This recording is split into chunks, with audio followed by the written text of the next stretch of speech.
Hello, hello, hello, and welcome back to another episode of Nothing Zilch Nada. Just a quick sorry for Spotify listeners for not getting any new content last week. Somehow Jake and I both timed it where our vacations inconveniently line up where he gets back from his vacation at the same time I leave for my vacation. Yeah, we also meant to record an episode last week, but due to me being busy than I thought I would be, I ended up not clocking in time for the episode. So Hmm. my apologies for that. Quick note before we get started and move on to our topic is that um at the time this video goes up, which would be on Wednesday, so 3 days from now, which is July 4th, my group will be playing at Jamming at the Clock on uh, Friday, July 4th, at the Streeter, Illinois Heritage Park. It's for Jamming at the Clock. A lot of bands coming through, and I have a group that's playing there for the first time this year. So uh, if you like listening to jazz music or if you just like listening to music in general, please come on by and enjoy the hot weather. Hopefully it's not that hot. All right. So with that, Jake, you have a topic for this week. What's your topic? Yeah, well, I decided that when we were going to record that we were going to talk about our top 10 favorite movies. Uh, just a quick note that like we're not going to try and get too extensive with this. Any one of these movies can be its own discussion for the future. So they're just going to be brief spark note summaries and not 4 hour long essays. Oh man, I wrote 4 hour long essays for all of mine. Yeah, At least I for the wrote top three. So, I wrote a 5 hour long essay on why Jonah, a VeggieTales movie, is one of the best dates to come in cinema. I gotta start introducing you to my list, Jake. Okay. Um Not like my top 10 list, like my overall movie list. That's uh, over 1,700 movies long that I've seen. So you it's can send it to me afterwards. Um but yeah, let's get on with our lists. If we have time, we'll probably do honorable mentions at the end. Um But let's see.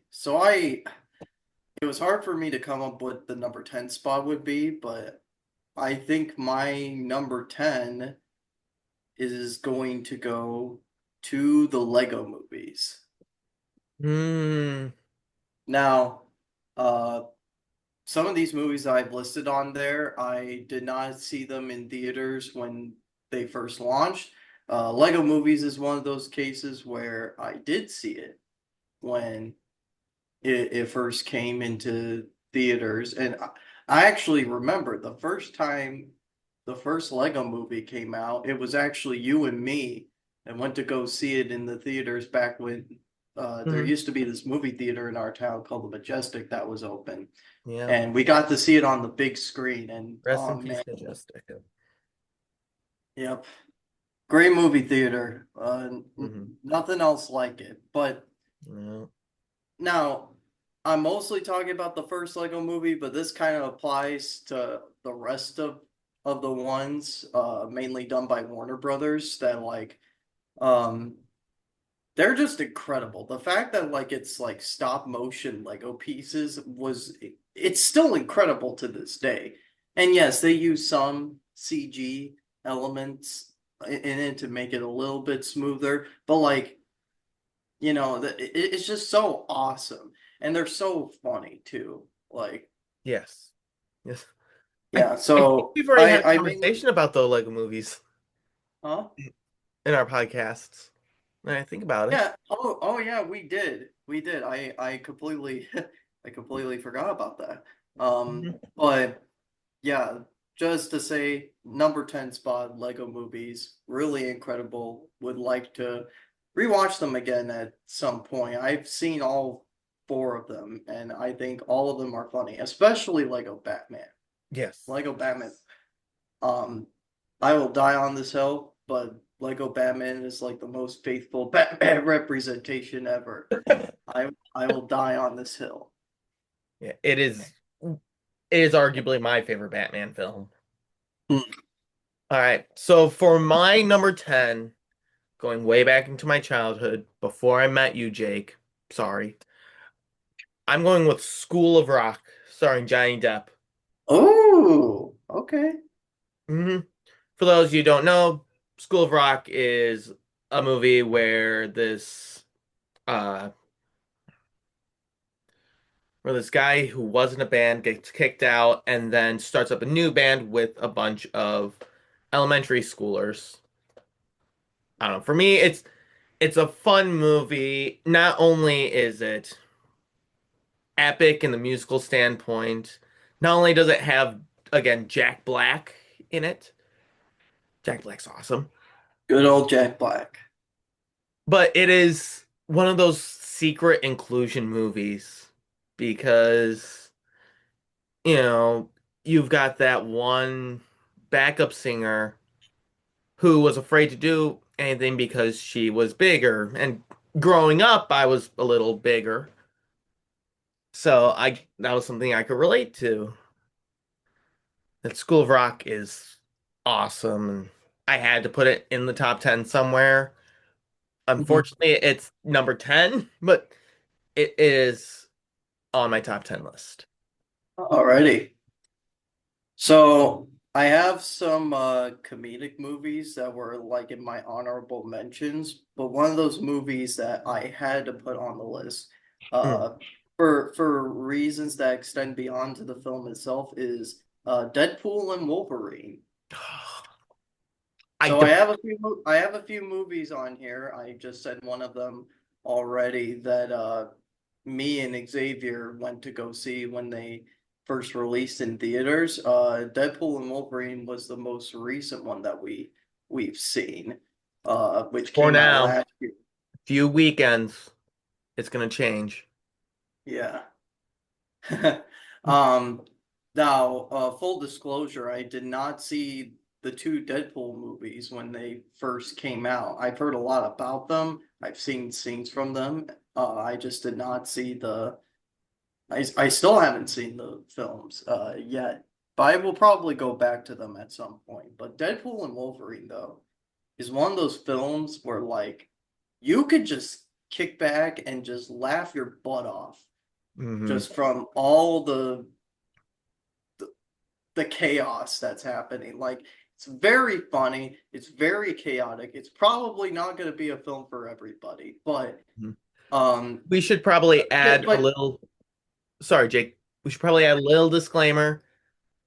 Some of the movies we are talking about are rated R, just in case we got a couple immature people in our audience or a couple kids listening in the audience.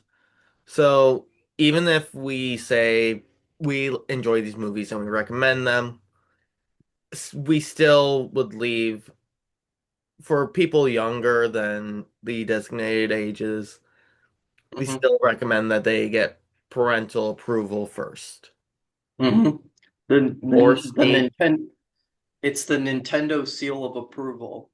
yes, the Or nothing filch nada I, seal of I, approval. yeah, or I guess in this case, because Marvel is owned by Disney, the Disney seal of approval. Mm, But the thing about Deadpool and Wolverine that's fascinating, not only was it a good hey now movie for the both of us to see, especially when you were talking about it, because this was like your second time viewing it. mm, But it was also a great movie culturally for that year because I heard so many people around social media talk about how like, oh man, Deadpool Wolverine is so good and like I've Mm, not seen the other Deadpool movies, and yet this is a movie that I would recommend. It really, um, it's really just one of those movies where it's just like you could really just forget about life for a while and just watch Hugh Jackman and Ryan Reynolds be in a movie together and just be chaotic. yeah. It's awesome. And a better one than X-Men Origins Wolverine. Honestly, I've not seen a lot of like the X-Men movies as of yet. I actually remember watching X-Men Apocalypse when it first came out, and I'm I disappointed with you, barely Jake. Your best friend is named after an X-Man, and yet you haven't seen the X-Men movies. I've seen some of them. I've seen You First haven't seen all of them, Class. though. Yes, yes. Yeah. Um, all right. What's your number nine? All right, so before I go to my number nine, I did debate on trying to put Deadpool and Wolverine on the top 10 list, Hmm. but it didn't make the initial cut when I was going through all of my movies. Hmm. So for number nine, another R-rated movie. This one, I'm gonna just start off by saying, is based not off of a book or a video game. It is based off of a research article. This movie is called Idiocracy. The basic Okay. the basic premise is this one average guy and this one average woman end up getting stuck into like cryogenesis for I think hundreds of thousands of years. And when they come out of it, they become the smartest people in the world because everyone else has been slowly getting dumber and dumber and dumber. It's part of it is, or part of the reason why I have it on my list is because it's a comedy movie and it is funny seeing some of the things. Part of it's cultural relevance at this point because you Hmm. get to see things like, you know, at that point, everyone is wearing Crocs, which when which when the movie was released, Crocs weren't a big deal. And nowadays, you see them just about everywhere. Um, and then part of it, again, it's based off of a research article, so there's some scientific knowledge to it that I find enjoyable. But that's why it's my number nine.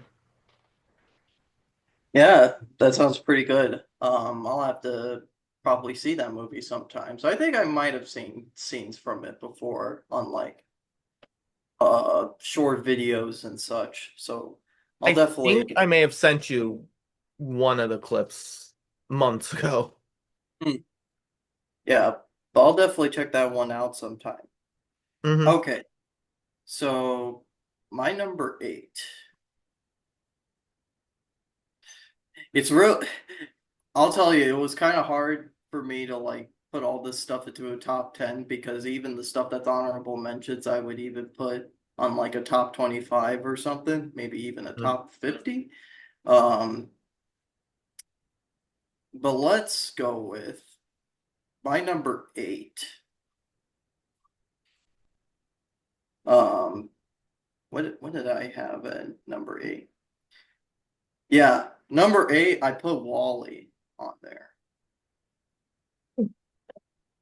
I almost had that in my top 10.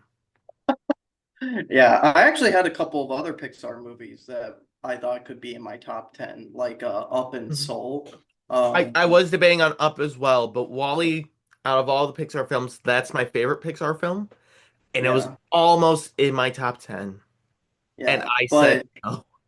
Wally was a movie, and it's been years since I've seen it, but this was a movie that I would, along with Up, I would constantly rewatch over and over again. Um, and I think what made it so fascinating, and this will be kind of a theme with some of the films that I've picked. This isn't the case for all of them, but I really like films that speak with images and Hmm. uh artistry rather than just dialogue. So, And Wally is one of those films. Although yes, there is dialogue and it's mainly spoken by the humans, but early on in the movie, there's barely any dialogue. It's just like because for those who haven't seen the movie, it's about this robot named Wally, and he's like this garbage disposal robot, cleans up the garbage, and like he's the only robot of all these other Wallies that were on planet Earth after the humans exited out because there was so much trash on the Earth. And there's still a lot of trash on the Earth. Um, and Wally is the only one picking up garbage. But then a new robot named Eve comes up, and she's like this very high tech robot. There's kind of like this love story that goes between them. Uh, but then Wally, exits Earth and then finds the rest of the human population in this like Star Trek-esque uh spaceship. Um, but it's a really great movie. It kind of has some elements of 2001: A Space Odyssey, which mhm. I've not seen much of that movie yet. I plan on it at some point, and I bet you I'm hoping that it makes my top 10 because I've heard many great I, things about it. But I think so. I know I read the book, but I haven't seen the movie for 2001. yeah, but yeah, Wally's a really great movie, and I'm fascinated by space elements in general when it comes to movies. I Because like there's just something about the expansive universe that you could explore many possibilities with it. Yep. All right, cool. So, for my number eight, I'm gonna go with my second favorite time travel movie. And it happens to be the most controversial kind of time travel because not everyone considers it a time travel movie. Jake, I put down a Mhm. Muppets Christmas Carol. Wait, say that again? I put down a Muppets Christmas Carol. Oh my gosh. It Man, so it I is one didn't of those even. movies that every year I try to make it a goal to watch once around Christmas time. My favorite book of all time. Okay, my favorite book of all time is Frankenstein, but my second favorite book of all time is A Christmas Carol. It's because it is technically, well, it's one of those stories where you get the grumpy old man, slowly sees the errors of his ways and becomes good at the end. And I feel like A Muppet's Christmas Carol did so much for the story itself. Plus, Gonzo is Charles Dickens. He he could have been any character from the book, and he was Charles Dickens, and I love that. So, Man, yeah. I didn't even put that movie in my top 10 because like I wasn't really thinking of Christmas movies, but that's one of the ones that um my dad loves to pop on every Christmas, and it's one of my favorite movies too. I like some of the Muppet movies in general. I remember uh seeing the first Muppet movie of the modern Muppet movies, which there were only mhm. two, There was when that two and then a released. TV series. Yeah, but that one released in theaters, and like I was just thinking, like, man, this is a pretty good movie. It's not in my top 10 though. Mm. Um, but but speaking of my dad though, this kind of segues into my number seven. So a lot of my favorite movies are kind of influenced by my dad, and one of those is Atlantis: The Lost Empire. That's a good choice. This is like Wally is my favorite Pixar movie, even though Pixar is owned by Disney. Hmm. This is my favorite Disney movie.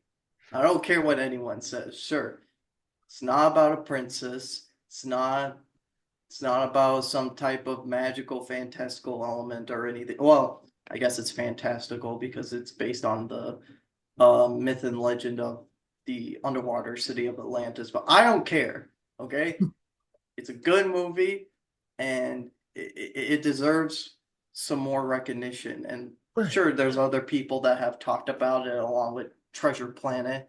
Mm, Um, so this was a movie I did not see in theaters. I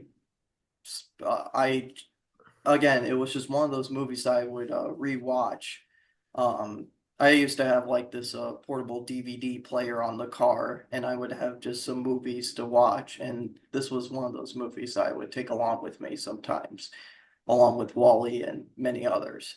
Um, a funny story with this movie, though, with my dad, is that he really liked the movie to the point where he kept renting it off the video store, mm, and my family was tired of it to the point where they just gifted him the DVD just so that way he could stop renting it.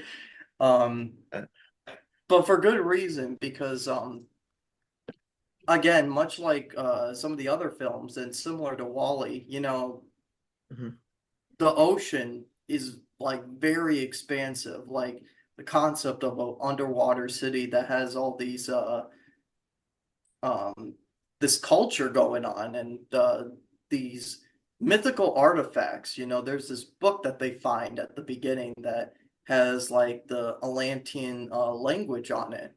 mhm. Um, but it's not only that, the exploring elements are great and the characters are just fantastic. I mean, Milo is just like is someone who I see in myself, someone who is very knowledgeable, very smart, but he's also kind of clumsy sometimes. Um, Mhm. and it just has really great moments in it, and I love the payoff that they have at the end. It's a crying shame that Mm. it did not get the recognition it deserved when it released because it released at the time when 2D movies were kind of falling off for a bit. And like, yeah, this movie included like 2D and CGI mixed in. Mhm. Um, but 3D movies were becoming the new hot thing, and Disney didn't really board that train for a good while. Right. So yeah, it's my number seven, and I don't care what anyone says. All right. Speaking of not caring what anyone says, my number seven is the Adam Sandler movie Pixels. Hmm. Yeah. And, you know, first, it's one of those movies that I can sit with my father and watch just on repeat.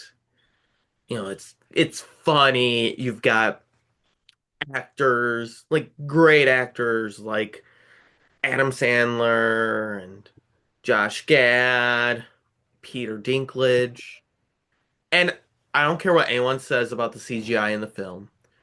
I feel like it is complete genius. Because instead of having it where, oh, they took the characters from the video games and made them actual, like, high definition characters, instead they took the pixels and actually made each of the characters out of these smaller pixels. And I love how they did that. So that's why Pixels is my number seven. Yeah, I've not seen Pixels. I've seen, I used to see commercials on it before, around the time the movie was airing. But that might be one I might check out at some point. Mhm. Um, Yeah, I okay, really recommend it to so anyone who loves classic video games or Adam Sandler. yeah, it's probably better than most video game adaptations of like popular video game franchises. Yeah. Um, although I can't say that for sure because I haven't seen it yet.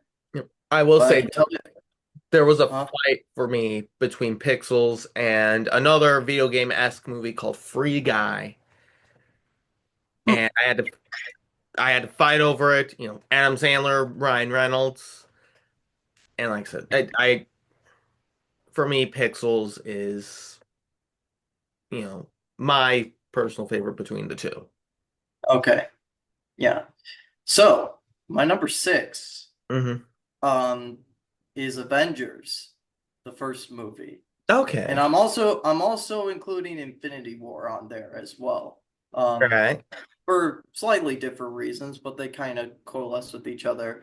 The Avengers was probably the first movie that I've seen when it comes to like the Marvel Cinematic Universe that made me go like, wow, like this is awesome. And I actually rewatched Avengers a couple years ago because it was for like a homework assignment. Mhm. And I will admit like the movie's not perfect. It has some pacing issues at the beginning of it. But you know what? Mhm. It's kind of to its benefit because some of the early MCU movies like Iron Man and Thor and even like Captain America, they have really great introductions, but Right. they kind of slow the pace down midway and it might get exciting at the end. Avengers is the only movie when it comes to phase one that doesn't really have that. Well, it has that problem, but it's like the inverse of that Mhm. problem. Um, but I just think, how the heroes come together is really great. Everyone has some type of motivation going on. Well, except for Hawkeye because he's not in most of the movie because he's mind controlled. um, That's fair. yeah. And then Infinity War, uh, to a larger extent, it showed the possibility of like all these heroes like coming together to face one villain that's like the most powerful foe that any hero has had to face up to that point, and one that is pretty much all powerful when it comes to the stones. And even without the stones, he's still putting up a fight, and he wins at the end Mhm. of it, which is like just a really great thing to have in any type of story is to make it so that way your villain wins. Um, And I will say it did kind of pay off in Endgame, but unfortunately, it's not in my top 10 for reasons that I know we've talked about Yep. in I think we talked previous about that the episodes. same episode we talked about the Lego movies. I think. Nice. All right. So my number six, second favorite Disney film and favorite time travel film, Meet the Robinsons. Oh man, I love that movie. So, It's I mean, it's funny, it's charming. You've got a character trying to find where he belongs, and at the end of the movie, instead of trying to look into the past, he looks into the future. You know, it's one of those. Plus, I can actually sing Little Wonders from the end of the film in karaoke, so that's an extra bonus. Only reason why Meet the Robinsons is beating Pixels. But like I said, it is a phenomenal movie, and yeah, it is one of the few movies I will recommend to everyone because yeah, everyone will find something to relate to with it. yeah. It's been a while since I've watched that movie, but like I still think it's really great. So props to you for remembering to put it on your list. Well, it helps Um, that before this, I went through my extensive 1700 movie list. It's like, oh, I remember this one. I like it. So, like I said, all it's right. So for the number five spot, I was debating on what I should put on there because originally I had the Star Wars trilogy on there. But mm, the only caveat is that I've not rewatched those movies in a good while, and I would like to talk about them at some point in the podcast. And right. when I say Star Wars trilogy, I mean the original. Hmm. Because I really do think they're fantastic movies and are very influential for a lot of creators. But instead, I'm gonna put the Back to the Future trilogy. Okay. I can see that. So, so, um, m- much like Xavier, I like time travel stories when they're done completely well. One of my favorite games, uh, The Legend of Zelda Majora's Mask, is one of my favorite games and it incorporates a really great use of time travel in it. Uh, Back to the Future, though, like not only is it great, the whole trilogy, not only is it great because of the time travel aspects, but also because of the pacing. It's just right for the movie. It's Hmm. kind of fast paced, but it's also not dragging. They know when to pull things back and when things should be sped up. But it's so cool because you get to explore different time periods. In the first movie, you get to go not too far in the past, but you're like in the 50s time era and you're trying to resolve a certain issue at hand uh, and trying to get back to your own time period. And then in the second movie, you go uh, back to the past in that isn't that the past or like I So can't first, remember. first one he goes to the past, second one he goes to the future, and then back to the Sure. past, and then the third one he goes way far in the past. Yeah, yeah, but like yeah, those movies are just it just has like a really great pace, really great elements to it. There's so much more that could be done. Uh, Mhm. and yet I'm glad that like they chose certain aspects of different time periods the way that they did and that they were really well executed in those movies. So that's my number five. All right, before I continue with my number five, Jake, I'm just gonna point out our Zoom meeting right now is at 8 minutes left. So Okay. the question is, do we want to try to quickly go through all of these, or do we want to quickly end this video, save this, and then go on to a second Zoom meeting, like what we used to do to finish off the list? Let's try and hop this off for now, just to be safe. Okay. So, wait, by hop this off, you mean like continue on where we're at? Yeah. Okay, cool. So I'm just gonna go really quick. My number five pick is a film called Secondhand Lions. It's got Haley Joel Osment and Michael Caine. Basically, this kid ends up moving in with his uncles because his mom doesn't really want him around. And as he's living with his uncles, they have these adventures, and he's learning more and more about his uncles and their time in the military, or like not military, but some sort of special forces. And it's one of those films that you get to hear stories through multiple lenses rather than just one lens. So Hmm. that's my number five pick. Hmm. Alrighty. Um, so I guess we'll jump back off and then continue on to our number four picks. Hmm. So we'll be right back. Yep, we will be right back. All right. All right, welcome back. I know that we haven't been doing that in a while, but we only have a couple more movies left. So, Jake, kick us off with your number four. Okay.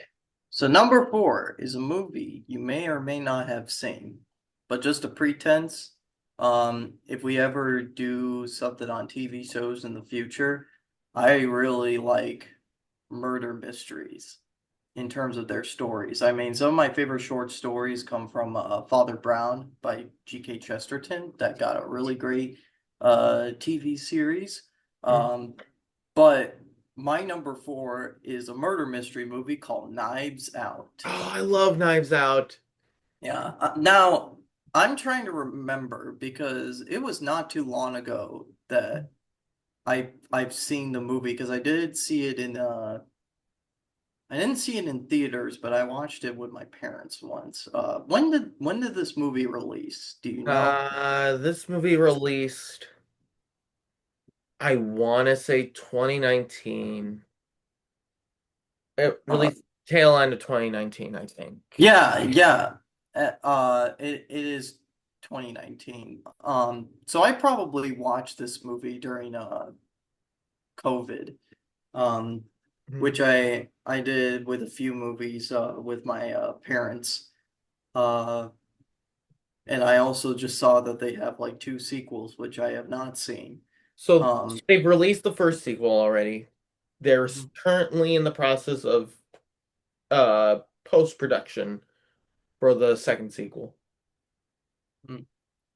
Anyways, but so I don't know how those movies will turn out, but like Knives Out though, man, it keeps you engaged. And like if you've never seen this movie before, then you'll have a great time learning the mystery for this one. And like I've only seen it once, Mhm. so I might want to rewatch it again just so that way I could have a much clearer picture. But like I just remember being enthralled by the mystery of like uh the person that is murdered and the reason for why he is murdered, you know.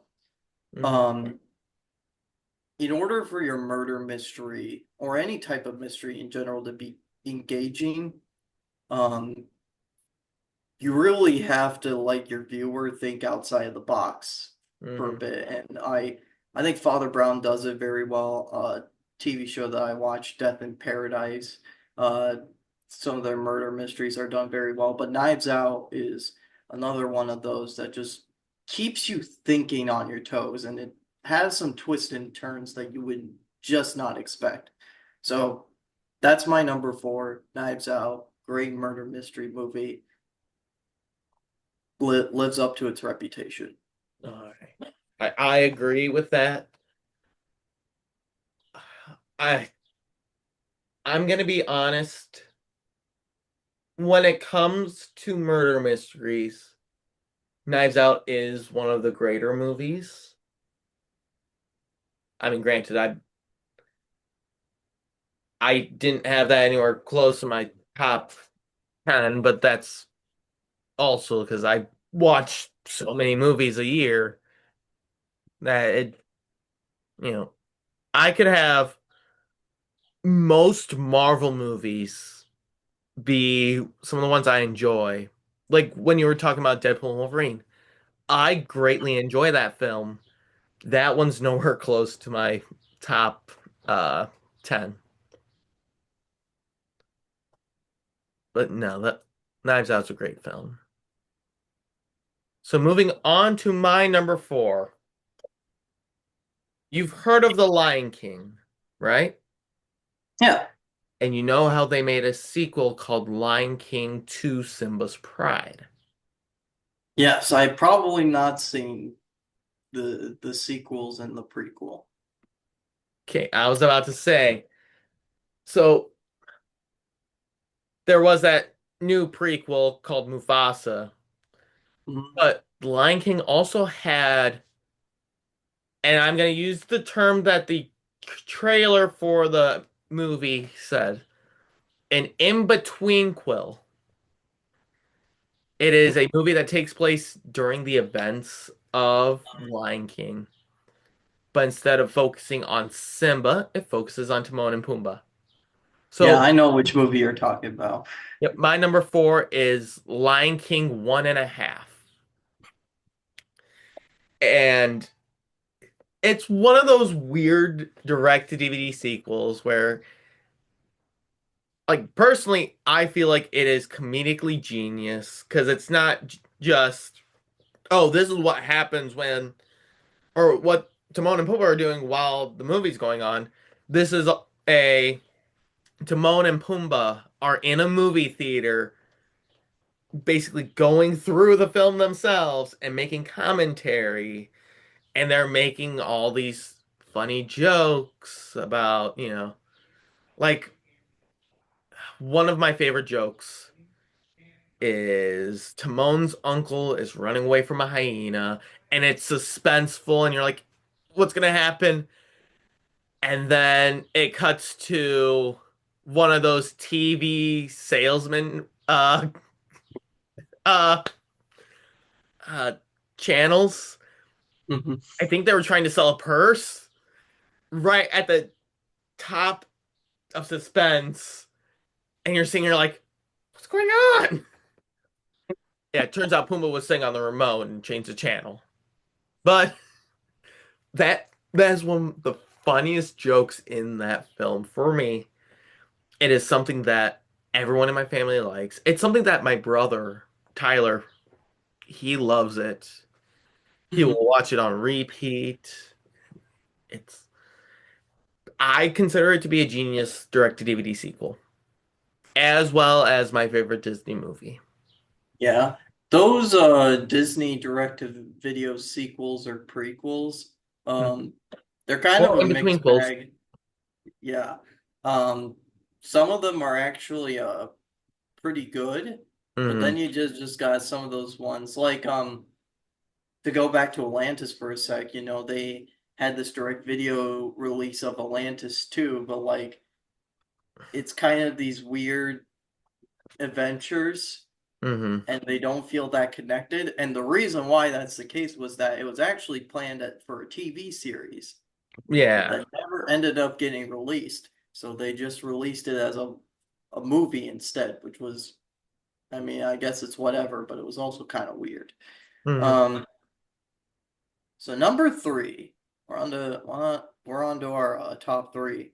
Yeah. Um, my number three is Spider-Man Into the Spider-Verse. I'm also throwing Across the Spider-Verse in as well because I have very similar things to say for both movies. And yet again,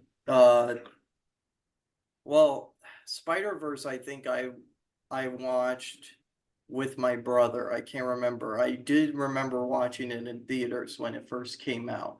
Hmm. Um, but Across the Spider-Verse, I know it was another movie that you and I got to see as Yeah, our it uh, was. our yearly summer Marvel movie exhibition. Hmm. Um, and I'm a big fan of the Spider-Man movies in general.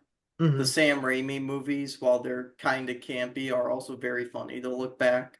Um, uh, and then the Tom Holland movies are like probably some of my favorite Spider-Man movies out there. But the Spider-Verse, though, kind of in, not not the same, not similar, not exactly the same as Lego Batman, but kind of similar in concept. Hmm. It just takes the expanded universe and concepts of what it takes to be a Spider-Man, Yeah. places it into a film. And the art style for both of those movies is just fantastic. Like Hmm. when it comes to something like video games, where people like have more realistic looking games, I'm kind of not a big fan of those because you see a lot of those big AAA games go for this realism and they all look the same. Hmm. But you make a stylistic looking game, then you'll be able to stand out. And Yeah. Spider-Verse is like just one of those movies where like you'll immediately recognize it. But Mhm. it's not just the art style though. The story is fascinating too. And like Miles Morales did have his own story, even before these movies came out. But Hmm. I think these movies have like the best representation of what Miles Morales is as a character, um, and the arc that he goes through, and Yes. is continuing to go through since we don't have Beyond the Spider-Verse quite yet, and Yeah. uh, I hopefully, hopefully it and will come out soon. I think it's supposed to come out after the live actions or the next live action Spider-Man movie comes out. I don't know. I'm so upset for the fact that there was going to be a Batman Beyond movie in the same art style, and Warner Brothers just scrapped it. Mm, yeah, yeah, definitely a discussion for another day. Yes. All right. That was your number three, right? Hmm. All right. So let's hop from one Marvel movie to another Marvel movie.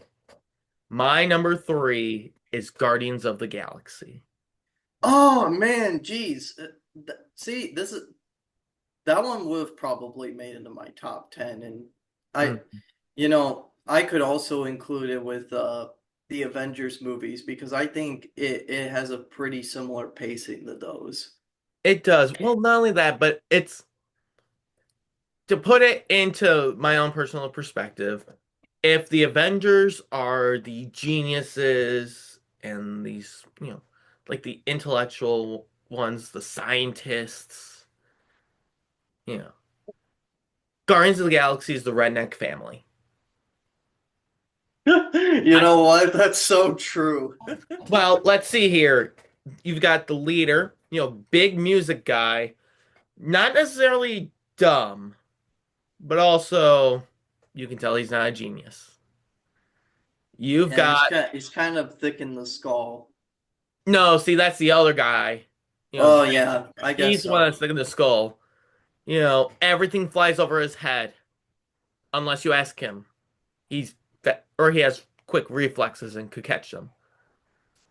You've got the woman who is hot-tempered and is always carrying around some sort of blade, and angry and violent, dangerous. And then no family's complete without a raccoon in a tree. You know what? It just made me. I did not think about this before now, but you know what? It kind of has some parallels to. The Lego movie. No, Oh, wait, no, not the Lego no, movie. Star Wars: A New Hope.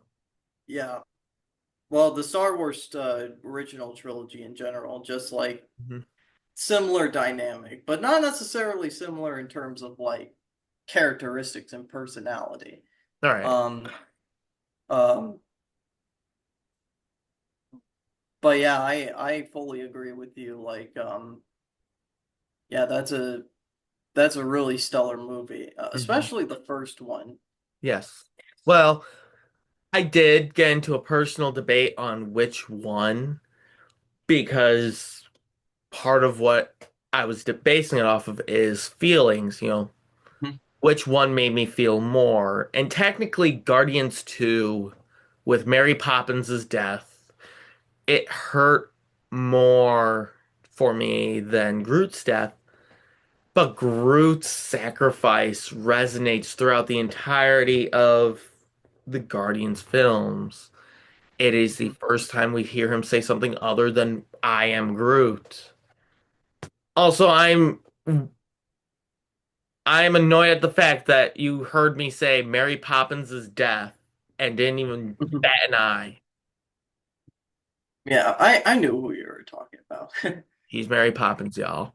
Yeah. But yeah, I also think what makes Guardians hit very hard is that like, well, two things. One, I think this was the first time that people were able to really recognize who the Guardians of the Galaxies were Hmm. because they were a thing in the comics, but not everybody reads the comics and Well, um not only that, but even though they were a thing in the comics, the Guardians of the Galaxy, at least that iteration, wasn't big at the time.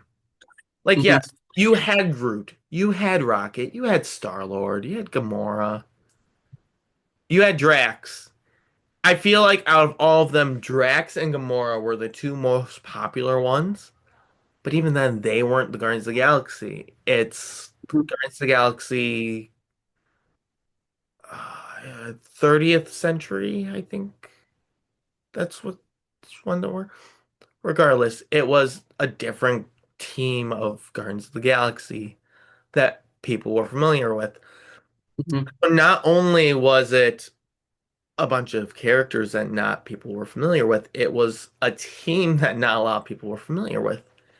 I feel part of the reason why it resonated more than some of the movies now is like James Gunn gave people a reason to love these characters. You know, Definitely. I, I mean, he made each of them relatable almost immediately, Mhm. with the exception of Drax, but Drax became lovable. He is one of those people that if you were to take him out of a Guardians movie, you can't live without the Guardians movie. yeah. Or without And him and the Guardian. yeah. And then, there's that scene in Guardians too, just to talk about Drax, where like my favorite moment from that movie is where what's who's the alien character? I All of can't them. that, shut up. Are you talking about Mantis? Yes, Mantis. I'm sorry. Um, there's that scene where like I'm sorry, okay? It's been a while. But there's that scene where Mantis just like simply touches Drax and he's just sitting there, but she's like feeling all this pain and anguish. You can see it in her face and in her movements, but Drax just sits there calmly. That's how much he has to hold in. That is powerful. Like the fact that they executed that scene very well without saying it outright, like Hmm. it's really special. The other thing about Guardians too is that in terms of the MCU movies, this was the first movie to outrightly put the space elements in there. And Hmm. some of it was in the other Marvel movies, but this is when the chains were off. They were like, Yeah. okay, let's incorporate more of our Infinity Stones and set up subtle future plot lines for the other movies that will Hmm. become big moments. But Yeah. yeah, Guardians, great movie. All right, number two is Mission Impossible, the Tom Cruise movies. And I'm mainly including the first one because I'm slowly making my You're way through the other including, ones. weirdly enough, you're including one of the only Mission Impossible movies I have not seen. Which that The oh, first the one. first one? I have not seen the first one. Man, you need to go see it. So, I do. this was a series. So I used to not be a big fan of spy thriller of anything, games, books, movies. It didn't matter. I thought they were kind of boring. But Mm. then 2 years ago, this was when Dread Reckoning came out, and this was the only other Mission Impossible movie that I've seen, and it was my first one. Um, because my dad is very big into Mission Impossible, the Tom Cruise movies. He loves those movies. But I went to go see it with my parents because, just to hang out with them, and I thought nothing of it. But then I went to see Dread Reckoning, and I was like, man, this is a stellar movie. But I recently, I think it was a couple months ago, I watched the first Mission Impossible movie, which came out in '96. Hmm. And man, they just hit off of the park with that first one. And I mean, again, much like in the case of Knives Out, like I love stories where like you could try and guess what they were setting up, and yet they throw a curveball at you, but it's not unreasonable. Some of that stuff is just like really hidden in, and you just really have to observe the actions as they are taking place. Um, but like there's this aura of mystery and this aura of like you can't trust anybody.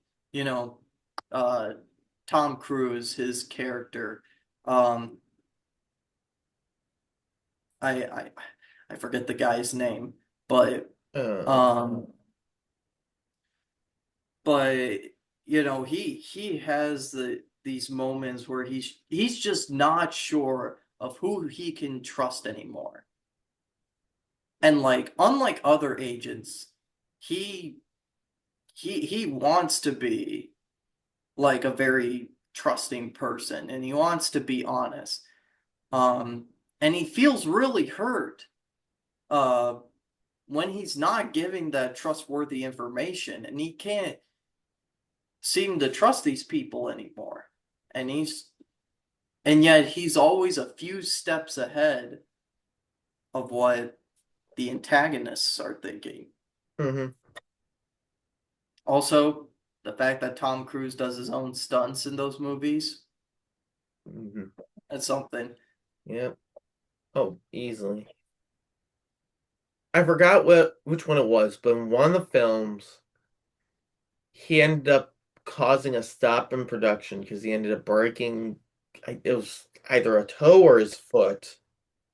He was trying to jump from rooftop to rooftop.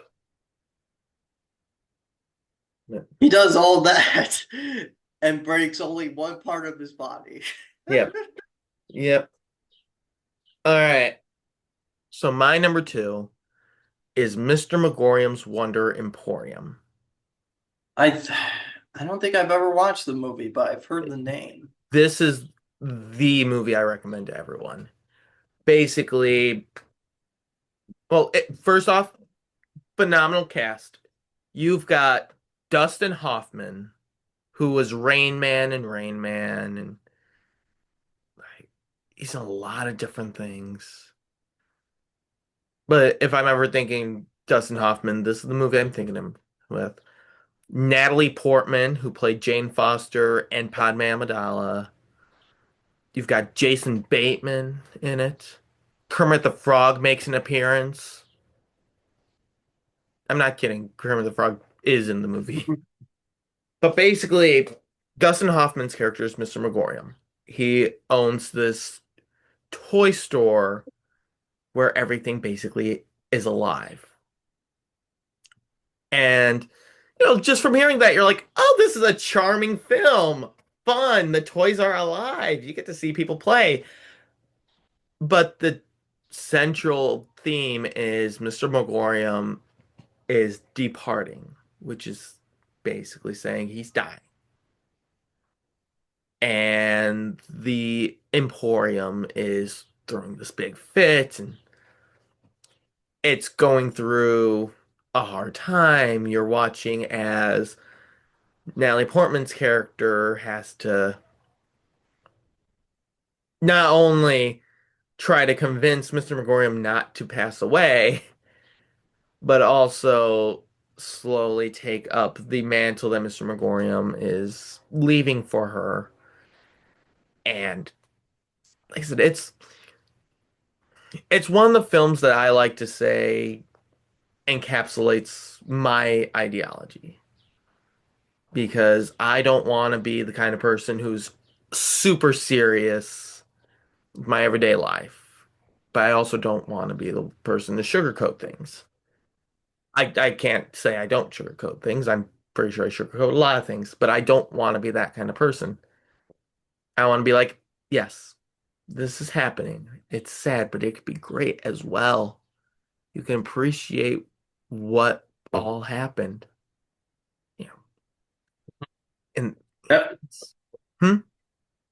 definitely. I just looked up the movie, and I have seen the movie before. It has been a while, but I remember.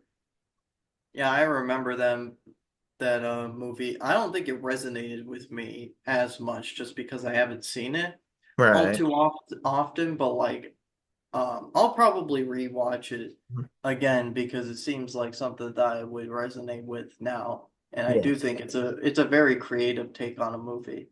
Well, it does also help that Molly Mahoney plays the piano, and there's a big musical theme within the film. And for me personally, Mr. Megorium does play the euphonium for a little bit of time. Doesn't play it well, but he plays it. Yeah. But no, Okay. like I said, it is the movie I will recommend to everyone. But is it your number one? It is not my number one. Well, Did we get matching number ones, Jake? probably not considering what I have on my number one. Okay. So I will say throughout this entire list, I was trying to pick movies that weren't based on like books or other properties or like other stories. So I left out stuff like the Lord of the Rings trilogy. I Mm. also did not include stuff that was based on real events. Not because I don't like those movies, but just because, I don't think I don't think it's fair to rank an event that actually happened, you know. Oh, you're not necessarily ranking that. You're ranking the actors in it. You're ranking Yeah. the adaptation of it. Yeah, but it's still based on something because like one of my favorite movies that would have absolutely made the top 10 is Oppenheimer. You know, Oppenheimer was a great movie. it was a great movie. Definitely one of Christopher Nolan's like one, one of the greatest movies he's directed. Yes. Um, but it's still based off of a true story, so that's why I kind of left it off. But um, my number one is a movie I saw a few months ago because I recently have been trying to watch some of the Studio Ghibli movies. Hmm. And this one I heard many great things about, and I'm glad I watched it. And this will probably remain my favorite Ghibli movie, even if I go through other ones, but we'll see. But my number one is Princess Mononoke. Okay. Um, yeah, so first of all, this goes for every Studio Ghibli movie. Well, maybe not everyone, because there's a couple of like CGI ones, and they're kind of weird looking. But the art style in those movies is probably one of my favorite art styles to come from the Japanese medium because I'm not a big fan of most anime styles. Like, not to say that they're not striking or creative, they are, but one of the things that always gets to me is the way that they portray female characters with very exaggerated features. Hmm.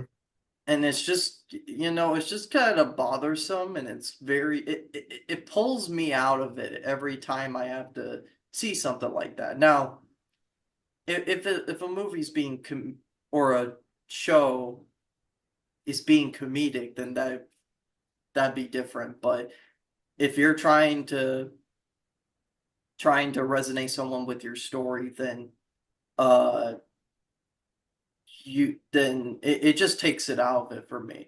Um Right. the Miyazaki films, or in that style, the way that they portray, so Miyazaki, the director for most of these movies, including this one, uh, he really pays attention to the way he writes female characters, and Princess Mononoke is like one of the best examples of it. And she's not the main character, but she's one of two. Right. And but the story goes is that uh there's this kid, and I'm forgetting the characters' names, but there's this kid, and he's defending his village from this virus that has been infecting the animals and in nature from like the other side of the country, and has been slowly infecting other parts as well. It's like this black goo that kind of burns everything. It's very, there's a lot of symbolism, especially in Mononoke, Hmm. um, but starts affecting the animals, and it's pretty much the black stuff is caused by the metal workers from the other side of the country that have been using it for more industrial purposes, but also they're infecting nature as well, in tandem infecting the animals. Uh, Hmm. but it also infects the boy that his is defending his village, and he's banned from the village after that, but not in like oh, we ban you with like pitchforks and whatnot. No, the village elders, like, they sit down with them and they tell him like, you must leave here and never return. And he goes on this mission to basically find a cure for the ailment that he has now that slowly corrupts him. Hmm. Uh, and but he always tries to fight it. The best thing about this movie is just like, because this boy, he's not a very violent person, but there are points where he gets to that rageful position, and uh he has to try to fight it. And the other main character, this uh girl that he comes across, is a very wild person and quite the opposite. She's very aggressive, and but wants to protect nature because she was raised by wolves. Um, Right. but it's up to them to try and fight against it. My favorite thing about these movies, even though it has dialogue, there's not a lot of it. I recall someone saying once that when they were first learning Japanese, they tried to watch Miyazaki films because, oh, I like watching those movies. I'll learn Japanese that way. And Mm. they found out that it was a horrible mistake because there is not a lot of dialogue in these movies. Um, but that's the most powerful thing about these movies. It's all about the scenery and the imagery, and especially with this type of film where it's talking about preserving nature and learning to protect it in a way. And can something that may seem as good at first, where do we draw the line? So Mhm. yeah, number one, Princess Mononoke. I highly recommend. If you were to watch any Ghibli film, which I've watched a Mhm. couple others, Howl's Moving Castle was my first one. I've seen Secret World of Arrietty. I've seen the first uh, Ghibli film, Castle in the Sky, which is pretty good. Okay. I would recommend Princess Mononoke. If you were to only watch one Ghibli movie, it'd be Princess Mononoke. Okay. So that's on my movie list that I want to watch. You should watch it. It's really good. I know. All right. So that's your number one. Unfortunately, it doesn't match my number one. So my number one, it is the family film. I, you know, a lot of people in my family love this film. It it's based off of a short story by one of my favorite authors, Stephen King. And this is where I was going at with um having it based off of things, because you can base just about anything off of something else, but you gotta find the right actors, you gotta find the right setting, find the right tone. This film is so iconic and has such a great cast.